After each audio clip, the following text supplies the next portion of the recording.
ರೇಖಾಂದ್ರ ಮತ್ತೊಮ್ಮೆ ಸ್ವಾಗತ. ನಾವು ಚರ್ಚೆನ ಮುಂದುವರಿಸೋಣ. ಆದರೆ ಅದಕ್ಕಿಂತ ಮುಂಚಿತವಾಗಿ ಕೇವಲ ಲಿಂಗಾಯತ ಸಮುದಾಯ ಮಾತ್ರ ಅಲ್ಲ, ಒಕ್ಕಲಿಗ ಸಮುದಾಯವು ಕೂಡ ಅತ್ಯಂತ ಪ್ರಬಲವಾಗಿ ಈ ಜಾತಿಗಣತಿ ವಿಚಾರದಲ್ಲಿ ಆಕ್ಷೇಪವನ್ನು ಎತ್ತಿದೆ. ಪತ್ರವನ್ನು ಬರೆಯಲಾಗಿದೆ. ಉಪಮುಖ್ಯಮಂತ್ರಿ ಡಿ.ಕೆ. ಶಿವಕುಮಾರ್ ಕೂಡ ಇದಕ್ಕೆ ಸಹಿ ಹಾಕಿದ್ದಾರೆ. ಎಐಸಿಸಿ ಅಧ್ಯಕ್ಷರಾಗಿರುವ ರಾಜ್ಯಸಭೆಯ ವಿರೋಧ ಪಕ್ಷದ ನಾಯಕ ಮಲ್ಲಿಕಾರ್ಜುನ ಖರ್ಗೆ ಅವರು ಈ ವಿಚಾರದಲ್ಲಿ ಶಿವಕುಮಾರ್ ಅವರ ವಿಚಾರವನ್ನು ಬಿಜೆಪಿಯವರು ಸದನದಲ್ಲಿ ಎತ್ತಿದಾಗ, ನೋಡಿ ನಿಮ್ಮ DCMA ಇದನ್ನು ವಿರೋಧ ಮಾಡ್ತಾ ಇದ್ದಾರೆ ಅನ್ನುವಂತಹ ವಿಚಾರವನ್ನು ಎತ್ತಿದಾಗ ಸದನದಲ್ಲೂ ಕೂಡ ಅದಕ್ಕೆ ಉತ್ತರವನ್ನು ಕೊಟ್ಟಿದ್ರು ರಾಜ್ಯಸಭೆಯಲ್ಲಿ. ಅದರ ಬಗ್ಗೆ ಒಂದು ವರದಿಯನ್ನು ನಿಮಗೆ ತೋರಿಸ್ತೀನಿ.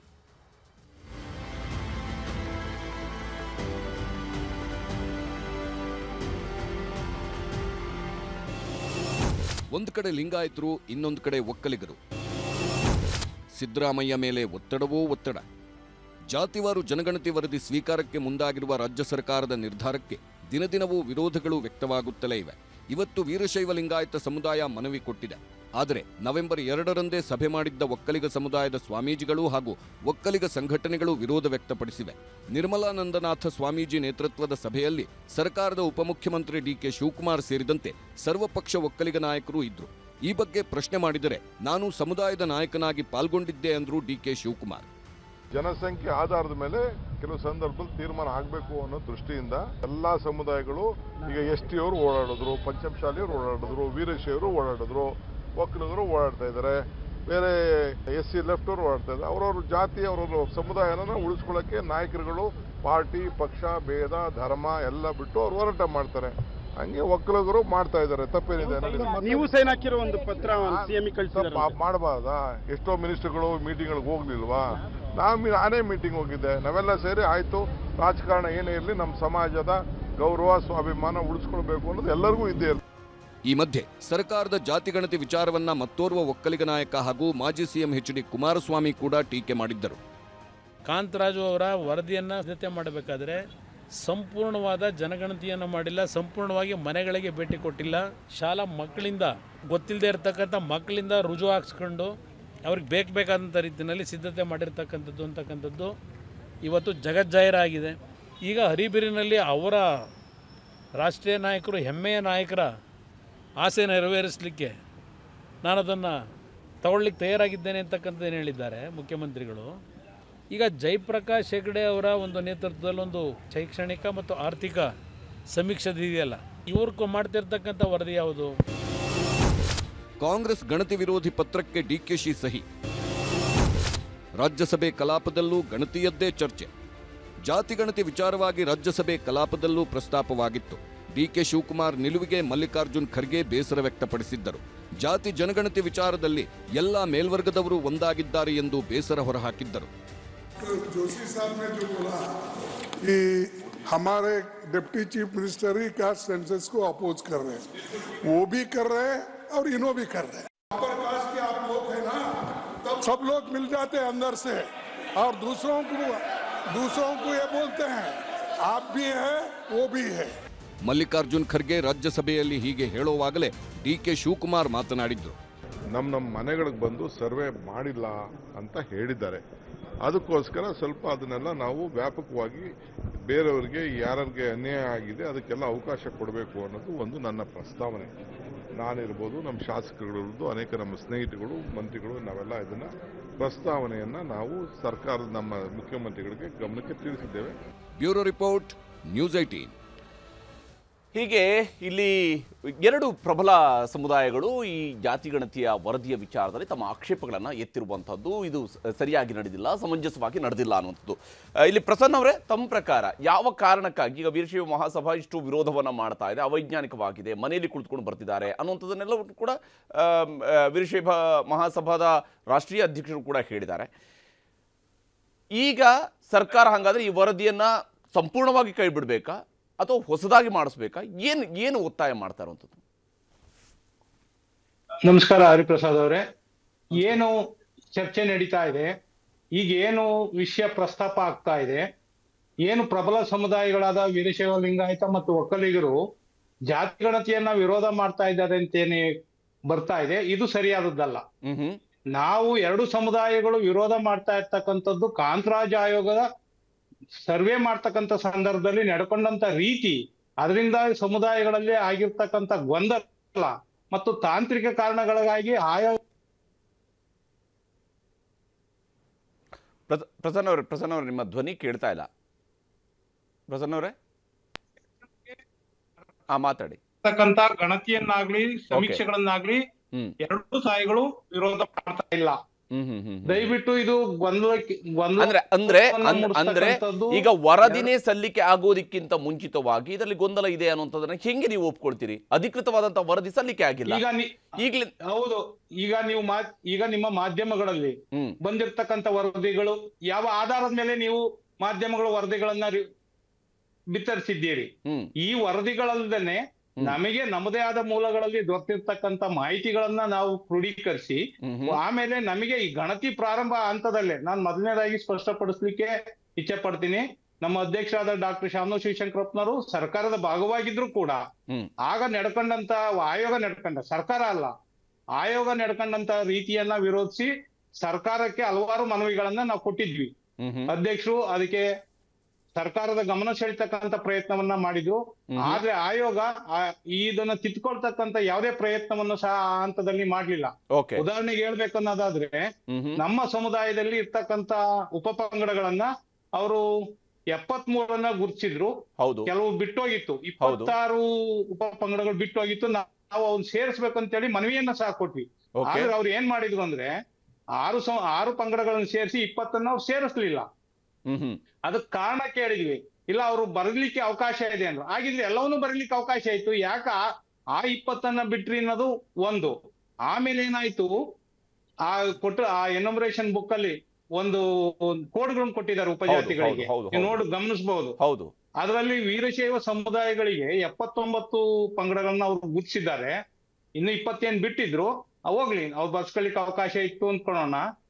ಅವ್ರು ಕೊಟ್ಟಿರ್ತಕ್ಕಂಥ ಕೋಡ್ಗಳನ್ನ ಒಮ್ಮೆ ಗಮನಿಸಿ.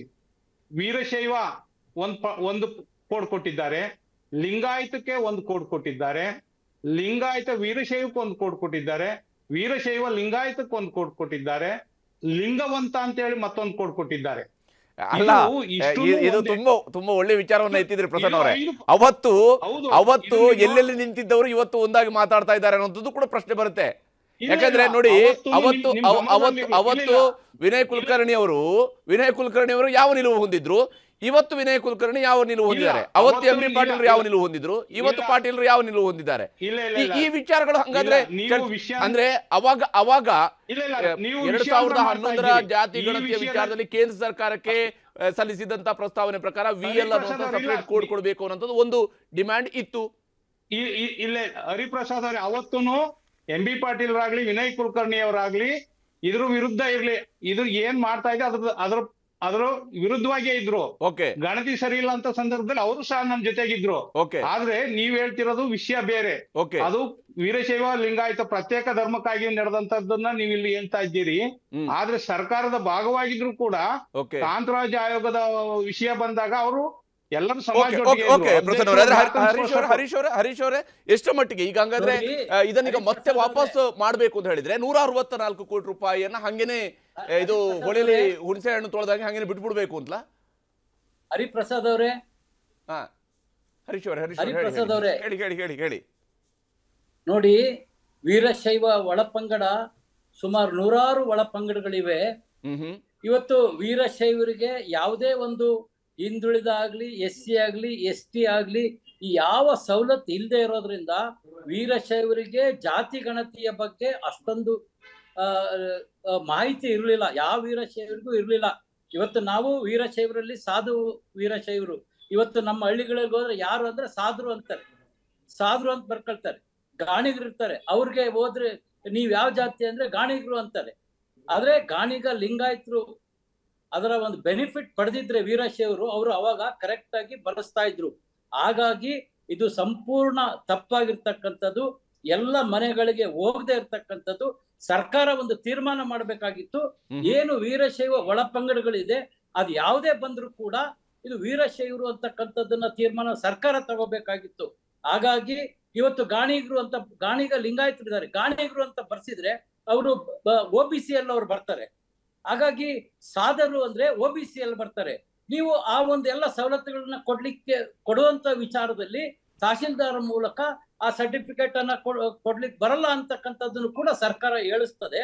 ಆದ್ರೆ ಈ ವೀರಶೈವರು ಅನ್ನೋದು ಬಂದಾಗ ಇದು ಒಳಪಂಗಡಗಳನ್ನೆಲ್ಲ ಬೇರೆ ಬೇರೆ ಮಾಡ್ತಕ್ಕಂಥದ್ದು, ರಿಸರ್ವೇಶನ್ ವಿಚಾರ ಬಂದಾಗ ಒಂದ್ ರೀತಿಯ ನಿಲುವು ತೆಗೆದುಕೊಳ್ಳೋದು ಸಂಪೂರ್ಣ ಈ ವರದಿ ತಪ್ಪಾಗಿದೆ. ಯಾವುದೇ ಕಾರಣಕ್ಕೂ 50% ಸಮೀಕ್ಷೆಯನ್ನು ಮಾಡಿ ಇನ್ನು 50% ಅಂದಾಜಿನ ಮೇಲೆ ಅಧಿಕಾರಿಗಳು ಆ ಅಧಿಕಾರಿಗಳಿಗೆ ಯಾರಿಗೂ ಕೂಡ ಇದರ ಮಹತ್ವ ತಿಳಿದೇ ಇರ್ತಕ್ಕಂಥ ಸಂದರ್ಭದಲ್ಲಿ ಆಗಿರ್ತಕ್ಕಂಥದ್ದು.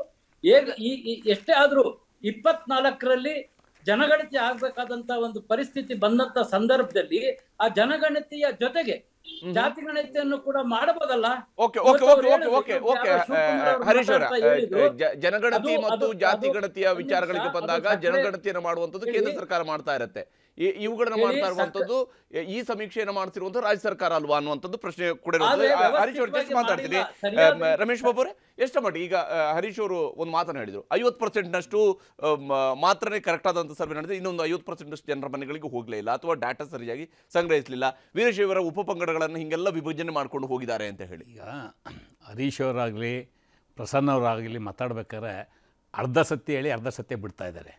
ಅವರ ಅಪ್ರೈಷನ್, ಅವ್ರಿಗಿರ್ತಕ್ಕಂಥ ಭಯ ಏನಿದೆ ಅಂದರೆ ಸಂಖ್ಯೆಗೆ ಅನುಗುಣವಾಗಿ ಜಾತಿ ಸಂಖ್ಯೆಗೆ ಸಂಬಂಧಪಟ್ಟಂತೆ ಅವ್ರು ಎತ್ತಿರ್ತಕ್ಕಂಥ ಭಾವನೆಗಳನ್ನ ನಾನು ಒಪ್ಕೋತೀನಿ, ಇಲ್ಲ ಅಂತ ಹೇಳೋದಿಲ್ಲ. There is a solution. ಈಗ ಅದು ಅವೈಜ್ಞಾನಿಕವಾಗಿದೆ ಅಂದರೆ ಪ್ರಶ್ನೆ ಉತ್ತರ ಎರಡನ್ನೂ ಅವರೇ ಕೊಟ್ಟಿದ್ದಾರೆ. ಈಗ ಒಂದು ಲಿಂಗಾಯತ ಅಥವಾ ವೀರಶೈವ ಅದಕ್ಕೆ ಸಂಬಂಧಪಟ್ಟಂತೆ ಉಪಜಾತಿಗಳು ಬಿಟ್ಟೋಗಿದೆ ಅಂತೇಳಿ ಅವ್ರ ತರ್ಕ. ಈಗ ಅಕಸ್ಮಾತ್ ಬಿಟ್ಟೋಗಿದ್ದು ಎಲ್ಲಿರುತ್ತೆ, ಸಬ್ ಕ್ಯಾಸ್ಟಲ್ಲಿ ಸೇರಿಸಿರ್ತಾರೆ. ಸೊ ಅದನ್ನೆಲ್ಲ ಟೋಟಲ್ ಮಾಡಿದ್ರೆ ಅಲ್ಲಿ ಅಂಕಿ ಸಂಖ್ಯೆ ಸಿಗುತ್ತೆ, ಅದೇನು ಇಶ್ಯೂನೇ ಅಲ್ಲ. ಇಲ್ಲಿ ಪ್ರಬಲವಾಗಿ ಈ ವರದಿಯನ್ನು ಯಾರು ವಿರೋಧ ಮಾಡಬೇಕಾಗಿದ್ರೆ ಅದು ಹಿಂದುಳಿದ ವರ್ಗದವ್ರು ವಿರೋಧ ಮಾಡಬೇಕು, ಹಿಂದುಳಿದ ಜಾತಿಗಳು ವಿರೋಧ ಮಾಡಬೇಕು, ಅವ್ರ್ಯಾರು ವಿರೋಧ ಮಾಡ್ತಾ ಇಲ್ಲ. ಏನು ಸಾಮಾಜಿಕ ಮತ್ತು ಶೈಕ್ಷಣಿಕ ಸಮೀಕ್ಷೆಗೆ ಅವಕಾಶವನ್ನು ಕೊಟ್ಟರು ಅದರಲ್ಲಿ 52 ಪಾಯಿಂಟಲ್ಲಿ ಜಾತಿದು 1 ಪಾಯಿಂಟು.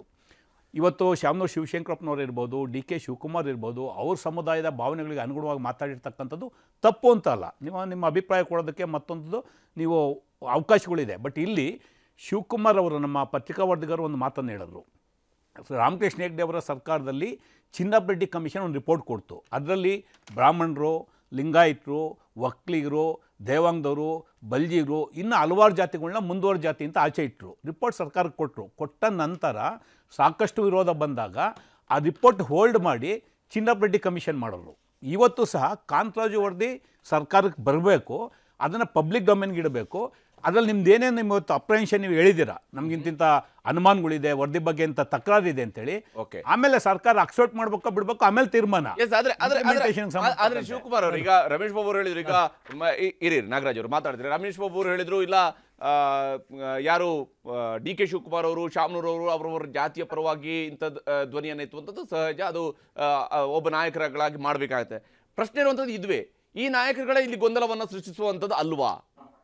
ಈ ನಾಯಕರುಗಳೇ ಮತ್ತಷ್ಟು ಈ ಗಣತಿಯ ವಿಚಾರದಲ್ಲಿ ಅನೇಕ ಗೊಂದಲಗಳಿಗೆ ಕಾರಣ ಆಗ್ತಾ ಇರುವಂಥದ್ದು ಈ ನಾಯಕರುಗಳ ನಿಲುವುಗಳು ಅಲ್ವಾ?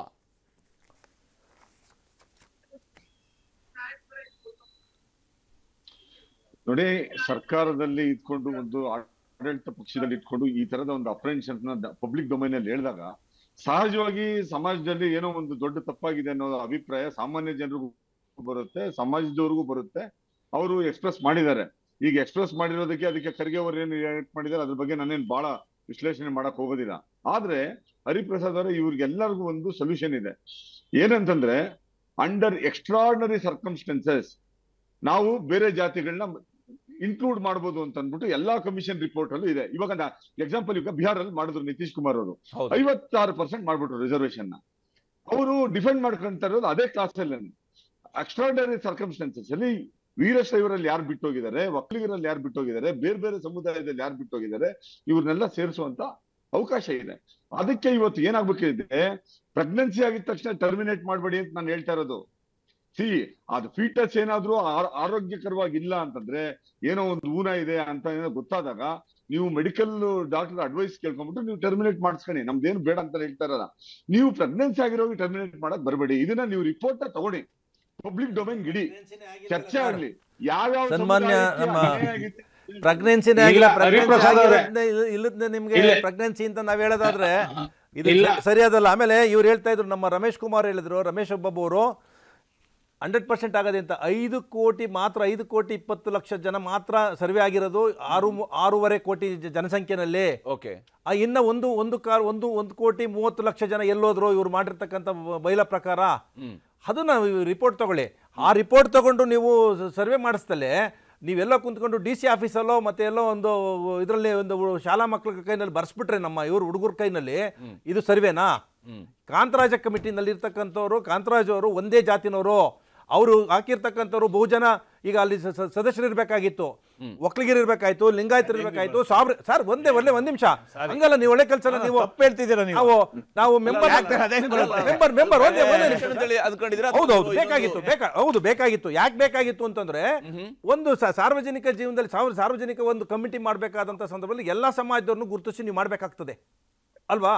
ಅದೇ ತರ ನೀವು ಅಂದ್ರೆ ನಮ್ಮ ಇನ್ಸ್ಟಿಟ್ಯೂಷನ್ಗಳ ಮೇಲೆ ನಮಗೆ ನಂಬಿಕೆ ಇಲ್ಲ ಅಂತ ಹೇಳಿ ಆಯ್ತು. ಈಗ ಕ್ಯಾಬಿನೆಟ್ ಒಳಗಡೆ 22%, 23% ಒಂದು ಜಾತಿಯವರು ಇದ್ದಾರೆ. ಎಲ್ಲರಿಗೂ ಕೊಡ್ತೀವಿ. ಈಗ ನಿಮ್ಗೆ ಮೆಡಿಕಲ್ ಸೀಟ್ ಕೊಡಬೇಕು, ಎಲ್ಲ ಜಾತಿ ಕೊಡ್ತೀವಿ.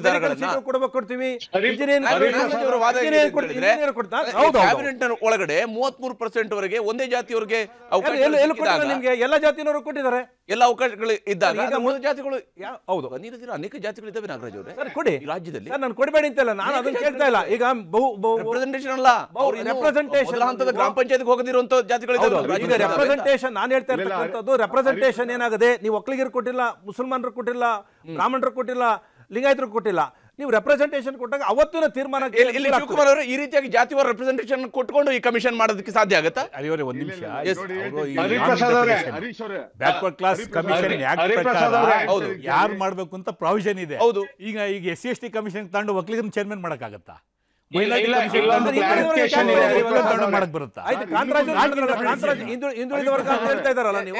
ಶಿವಕುಮಾರ್ ಹರಿಪ್ರಸಾದ್ ಅವರೇ, ಪ್ರಸನ್ನ ಅವ್ರೆ ಆಗಿಲ್ಲ ಶಿವಕುಮಾರ್ ಒಂದ್ ನಿಮಿಷ ಕೇಳಿ. ಶಿವಕುಮಾರ್ ಅವರೊಂದು ಮಾತು ಪ್ರಸ್ತಾಪ ಮಾಡಿದ್ರು. ಪ್ರಸನ್ನ ಅವರೇ ಮಾತಾಡ್ತೀರಿ. ಪ್ರಸನ್ನ ಅವರೇ, ಶಿವಕುಮಾರ್ ಅವರು, ನಾಗಭೂಷಣ್ ಅವರು, ಜಸ್ಟಿಸ್ ನಾಗಮೋಹನ್ ದಾಸ್ ಅವರು ಒಕ್ಕಲಿಗರೇ. ಹಂಗಂದಿದ ತಕ್ಷಣ SC ಕೋಟಾದ ಬಗ್ಗೆ ಅವರು ಈ ವಾಸ್ ಹೆಡಿಂಗ್ ದಿ ಚೇರ್. ಅದೇ ತರ ಸದಾಶಿವ ಕಮಿಷನ್ ಅವರು ಒಕ್ಕಲಿಗರು ಅವರು ಒಂದು ಆಯೋಗ ವರದಿ ಕೊಟ್ಟಿದ್ದಾರೆ. ಈ ತರ ಒಂದು ಕ್ಯಾಸ್ಟ್ ಇಟ್ಕೊಂಡೋದಕ್ಕಿಂತ ಅದು ಎಷ್ಟೊಂದು ಆಬ್ಜೆಕ್ಟಿವ್ ಆಗಿ ಮಾಡಿದ್ವಿ, ಎಷ್ಟು ಪ್ರಾಗ್ಮ್ಯಾಟಿಕ್ ಆಗಿದೆ, ಅದನ್ನ ಆಬ್ಜೆಕ್ಟಿವ್ಸ್ ನಾವು ಮೀಟ್ ಮಾಡಿದ್ವಿ. ಶಿವಕುಮಾರ್ ಅವರು ಎಲ್ಲಿ? ಪ್ರಸನ್ನ ಅವರೇ, ಈಗ ಒಂದು ಶಿವಕುಮಾರ್ ಅವರು ಒಂದು ಪ್ರಸ್ತಾಪ ಮಾಡಿದ್ರು ಪ್ರೆಗ್ನೆನ್ಸಿ ಅಂತೇಳಿ. ಯಾವ್ದೇ ನಾರ್ಮಲ್ ಆಗಿ ಒಂದು ಪ್ರಸವ ಆಗ್ಬೇಕಂದ್ರೆ 9 ತಿಂಗಳು ಬೇಕು. ಅತ್ಯಂತ ಜಾಸ್ತಿ ತಗೊಳತಕ್ಕಂಥದ್ದು ಗಜ ಪ್ರಸವ ಅಂತಾರೆ, 18 ತಿಂಗಳು ತಗೊಂತದೆ. ಆದ್ರೆ ಇದು 8 ವರ್ಷ ತಗೊಂಡಿದೆ. ಇದು ಪ್ರಸವ ಆಗೋ ಪ್ರಶ್ನೆ ಇರ್ಲಿ, ಭ್ರೂಣದ ಅಲ್ಲೇ ಸತ್ತೋಗ್ಬಿಟ್ಟಿದೆ ಇದು ವರದಿ. ಹಾಗಾಗಿ ಇಂಥ ಸತ್ತೋಗಿರ್ತಕ್ಕಂಥ ವರದಿನಲ್ಲಿ ಅಕ್ಸೆಪ್ಟ್ ಮಾಡಕ್ಕೆ ಸರ್ಕಾರಕ್ಕೆ ಬ್ಯಾಡ ಅನ್ನೋದು ನಮ್ಮ ಮನವಿನೇ ಹೊರತು ಇದ್ರಲ್ಲಿ ಏನು ಇಲ್ಲ. ಯಾಕೆಂದ್ರೆ ಹಲವಾರು ಲೋಪದೋಷಗಳಿಂದ ಕೂಡಿದೆ. ಇದು ಈಗ ನಾವು ವಿರೋಧ ಮಾಡ್ತಿರ್ತಕ್ಕಂಥದ್ದಲ್ಲ. ಇದನ್ನ ಯಾವಾಗ ಈ ವರದಿ ಆಯ್ತು, ಇದಕ್ಕೆ ಏನ್ ಲೋಪಗಳು ನಡೀತಾ ಇದೆ, ಎನ್ಯುಮರೇಷನ್ ಅಲ್ಲಿ ತಪ್ಪಾಗ್ತಾ ಇದೆ ಅನ್ನೋದನ್ನ ಸರ್ಕಾರದ ಗಮನ ಸೆಳೀತಕ್ಕಂಥದ್ದು, ಆಯೋಗದ ಗಮನ ಸೆಳೀತಕ್ಕಂಥ ನಿರಂತರ ಪ್ರಯತ್ನ ಮಾಡಿದ್ದೇವೆ.